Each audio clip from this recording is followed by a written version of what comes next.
Hello, hi Mari, this is Thomas. I'm sorry that I didn't send you pictures from my apartment, but I've got another idea. I'll just make a little video and show you around. I hope you enjoyed. So, first of all, that's the street where I live. Today is a very sunny and warm day, it's beautiful weather, and we even got some snow in the morning. So, let's get inside. This is the entrance, the hallway.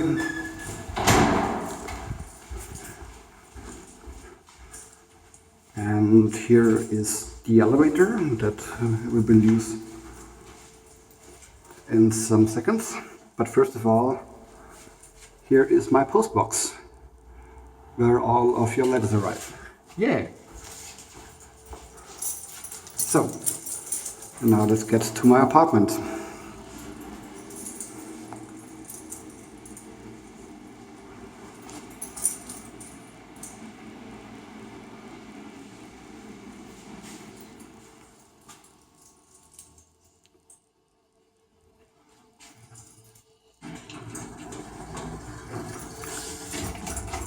So it's in the second floor.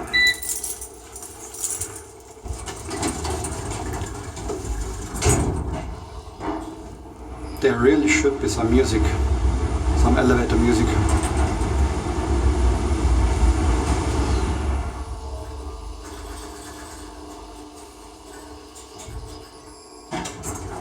So, and now we are almost there. One turn to the right and the second door on the left side.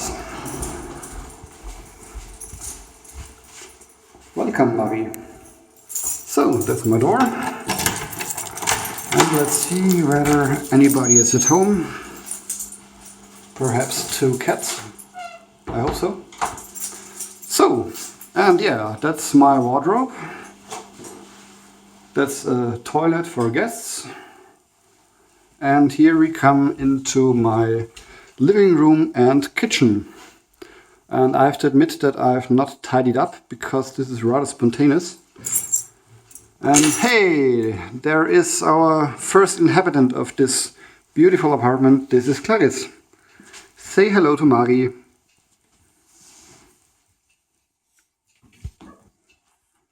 So yeah, kitchen. And here is the rest of the living room, including a very decorative cat. And on this wall there will be movie posters all over the wall someday. That means that I already have the movie posters, but I didn't have the time and the patience to put them on the wall. So, let's go upstairs. Do you come with us, Clarice? Come on.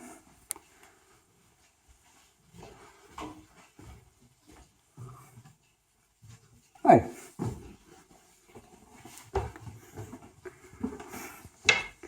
So. And look who's there. Father.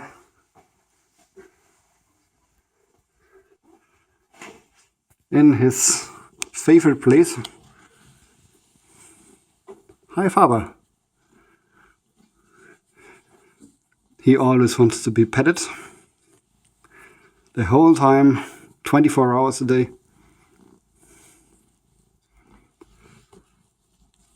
So, yeah, and this is my gallery with the old couch from my old apartment, which is now Faber's couch, as you can see by the cat's hair.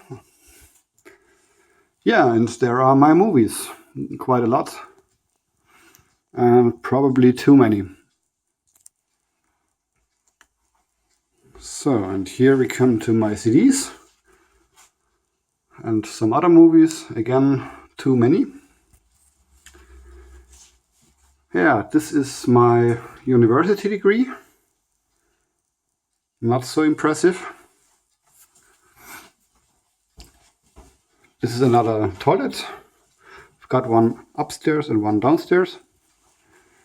And this is my bathroom with quite a nice view. The grid is for safety reasons, because otherwise the cats could climb on the roof and that would be not very well. Okay, this is the Wienerwald, or a part of the Wienerwald. The Wienerwald is a big forest in the western part of Vienna with a lot of nice hiking routes and yeah, quite a nice view. And this is the Cat's Tail, and here we got in this direction there lies the inner city center. So another look downstairs. I really like this clock here. I bought it 3 weeks ago. And this is my bedroom with my bed and yeah, some work to do, my laundry. And again, the view. So, and here in this direction you will see the roof of the stadium, the football club Rapid Wien. Yeah, that's it. Beautiful day today.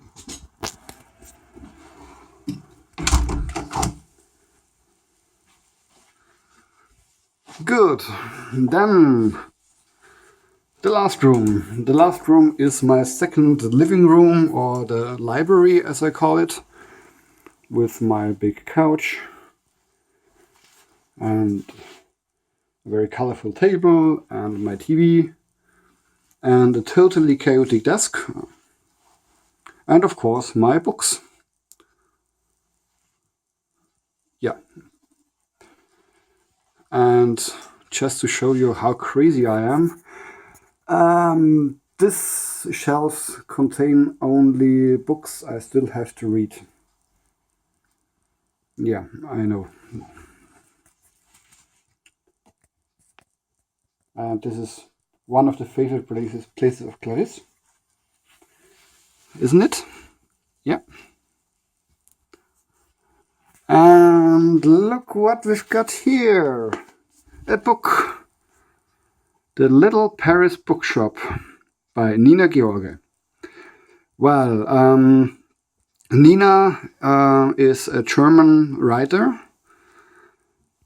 And I met her via an online forum for authors and writers, where we both are members. And yeah, I get to know her personally. She's very, very nice, very funny, very warm-hearted. And she wrote this book called Das Lavendelzimmer in German.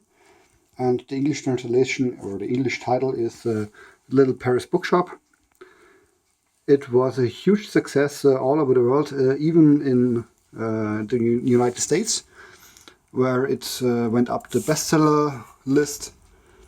A huge success, and I'm really glad for her, because she's such a nice person, and this book is so brilliant.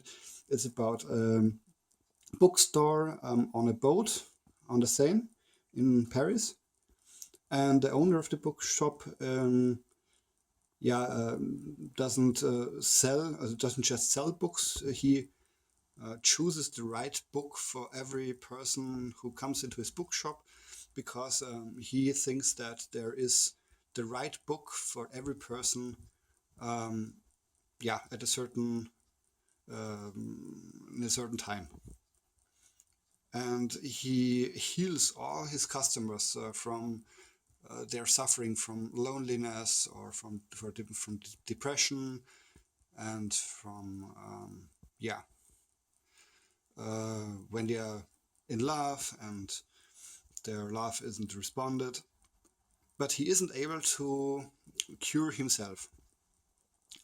And then by accident he starts a journey with his floating bookshop on the Seine to the south of France. And on this journey, he gets back to his own past and finally finds a cure for the open wounds in his heart. It's a beautiful book. I hope you enjoy it. Yeah, and what else can I say? I just can show you some highlights of my library. I hope it won't take too long. But perhaps my top 3 writers of all time. At the moment, there is, of course, Ray Bradbury. From here to here. This is all Ray Bradbury. And of course, I've got Fahrenheit 451. And even A Pleasure to Burn, which contains variations of Fahrenheit 451. I'm a huge fan. I really loved this book. I really love the stories by Ray Bradbury. He's amazing, and he will be my true literature love forever, I guess. So, the next one from my top 3 is James Coetzee from South Africa, living in Australia. My favorite novel by James Coetzee is Disgrace. It was the first novel that I've ever read by him, and it's brilliant. It's so dark and so sad, and you wanna punch probably every person in the face in this book. There isn't one totally nice character in the whole novel, but it's so human, and I love it. And the third author of my top 3 is Max Frisch from Switzerland. I read Max Frisch the first time around 20 years ago. I read a play by him, and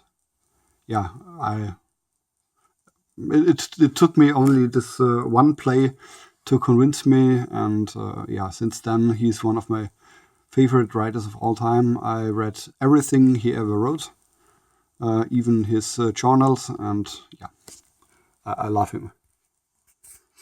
Then, what else do we got that I can show you? Yes, of course.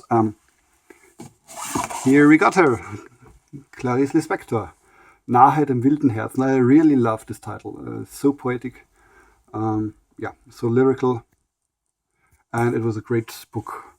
I'm really glad that I read it. And another author from Brazil. You probably know him. I read this book around 2 months ago. I really loved it. And what else do we got?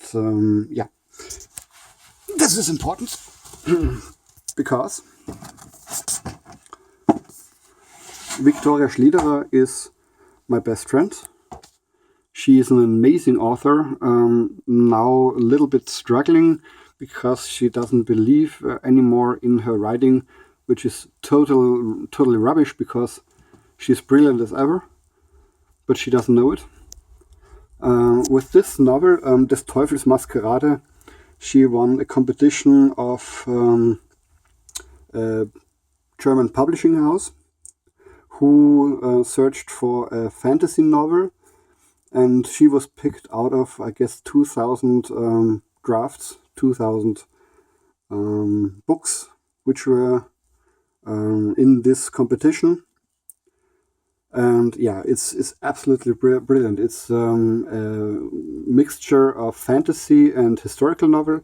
It takes place in the last days of the Austrian monarchy, in the beginning of the 20th century, and it's about a bureau for occult and fantastical and magical incidences. And it's an amazing book. It's beautifully written, the language is so rich and full of metaphors and so funny. And there was even a second volume, Fortunas Flug, which is a bit misleading because the cover doesn't fit to the book.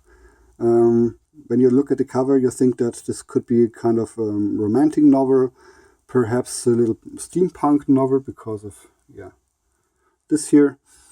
But it isn't. It's again a very political, historical, funny, and very rich in terms of language novel. And so unfortunately it didn't have the success it should have. But nevertheless, it's a really, really brilliant book. So,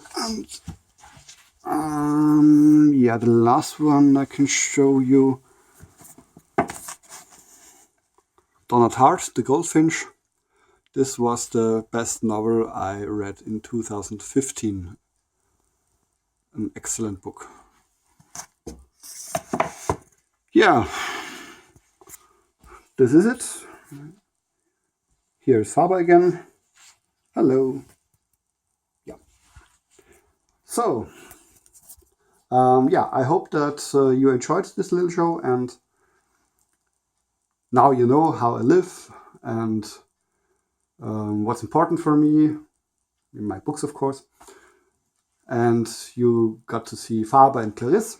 And I really hope, truly hope, that I can see your place and where you live someday by pictures or videos, or the best way, of course, if I come to Brazil and visit you.